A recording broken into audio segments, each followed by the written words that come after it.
We want to talk a little bit more about what's going on in New York State. Take a look at this flooding here, and this is part of millions of people being impacted across the Northeast. Extreme flooding, of course, the heat, John. We've been talking about that, leading to traffic delays and so forth. Coming off of the holiday weekend. Yeah, not only the traffic delays. I mean, we're talking about tons of rain. Just yesterday, I was at the Pittsburgh airport.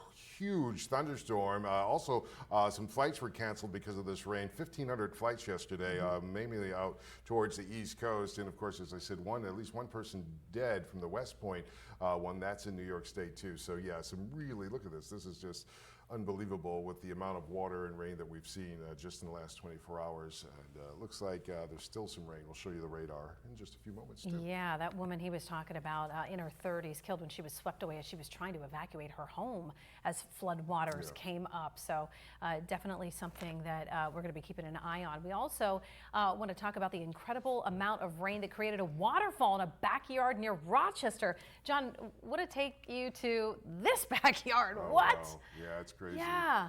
Yeah, no, it's just crazy the way water is, and this looks like there's a river up there anyway with a dam, but nonetheless, yeah, water will find any kind of crack. Water will find it, and it can make it bigger and bigger. So therefore, we always tell you, be careful of the water, get to high ground, and stay out of it. This was actually in the area of Highland Falls. This resident capturing the transformation right from that runoff.